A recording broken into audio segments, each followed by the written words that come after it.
Bonjour belle âme, nous nous retrouvons pour les énergies astro de la semaine à partir du mardi 9 juillet. Nous commençons avec le Sagittaire. Pour le Sagittaire, on nous parle d'une prise de conscience et de difficultés. Le Sagittaire cette semaine, ça va être une grande réflexion, quelques difficultés. On arrive sur de la spiritualité, on arrive sur de la réussite, puisque nous sommes sur le chiffre 8 et le chiffre 7. Donc Sagittaire, la prise de conscience va être délicate, mais tu vas bien t'en sortir. Les Gémeaux,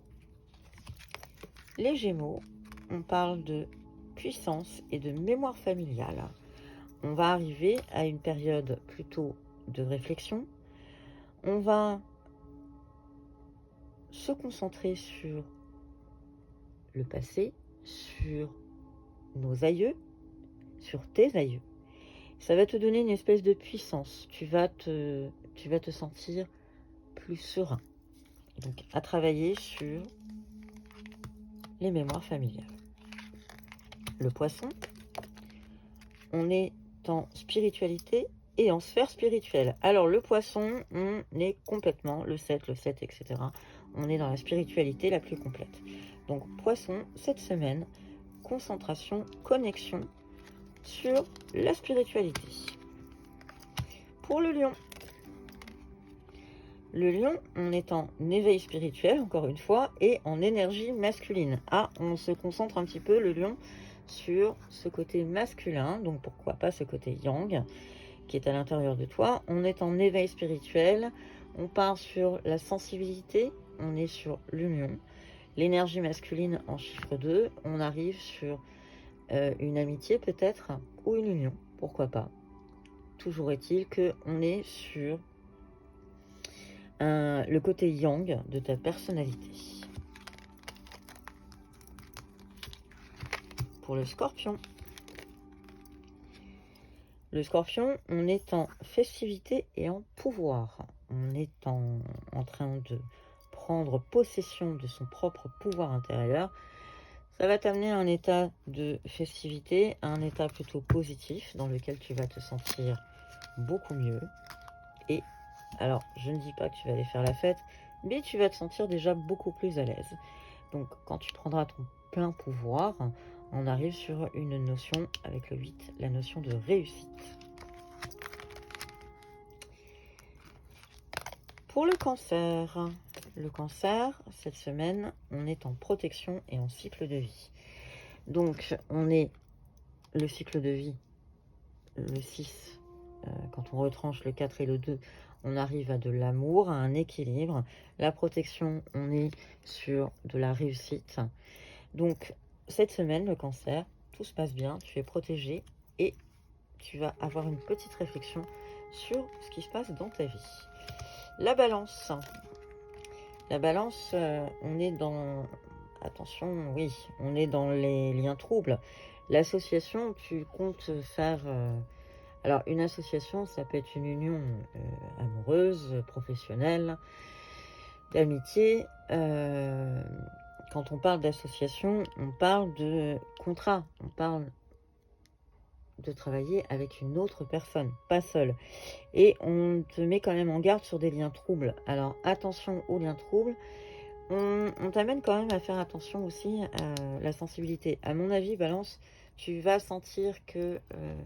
le lien que tu veux créer ne va pas être parfait, donc ça va t'amener, je pense, à réfléchir et à écouter tes ressentis. Taureau,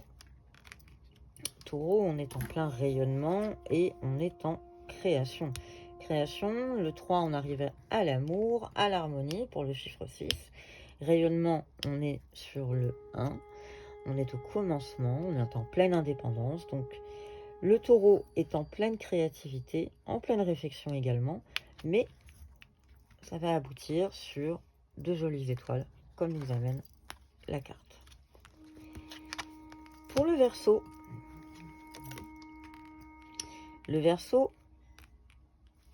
est en pleine recherche de son équilibre. On est encore une fois, une notion de spiritualité. On est également sur une persévérance, sur un travail. Et en cherchant cet équilibre, tu vas te retrouver dans une position de chute, à plus savoir vraiment vers où te tourner, vers, comme dit l'expression, quel sein te vouer. Donc, fais preuve simplement de patience. Ton travail est en train de se faire, de s'équilibrer, la carte te l'indique. La chute libre, ce sera pour plus tard, mais tu vas avoir cette sensation effectivement de perdre pied dans ta réflexion. Donc, accroche-toi bien.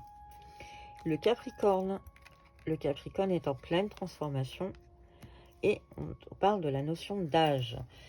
Alors, le Capricorne, on n'est pas en train de te dire que tu es en train de devenir vieux. Non, plutôt on parle de maturité. Quand on parle d'âge, on parle plutôt de maturité.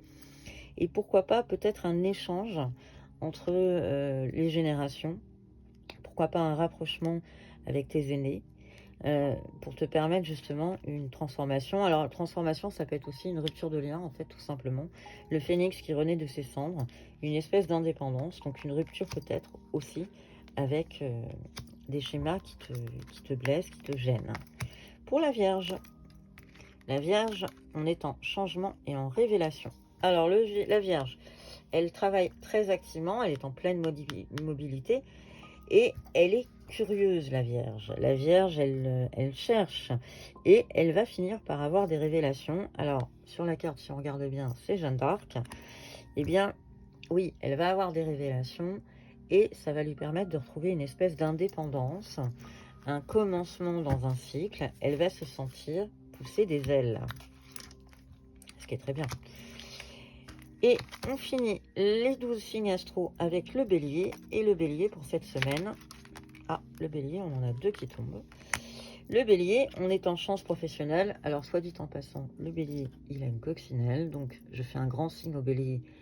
Je suis là, je leur envoie toutes les ondes positives.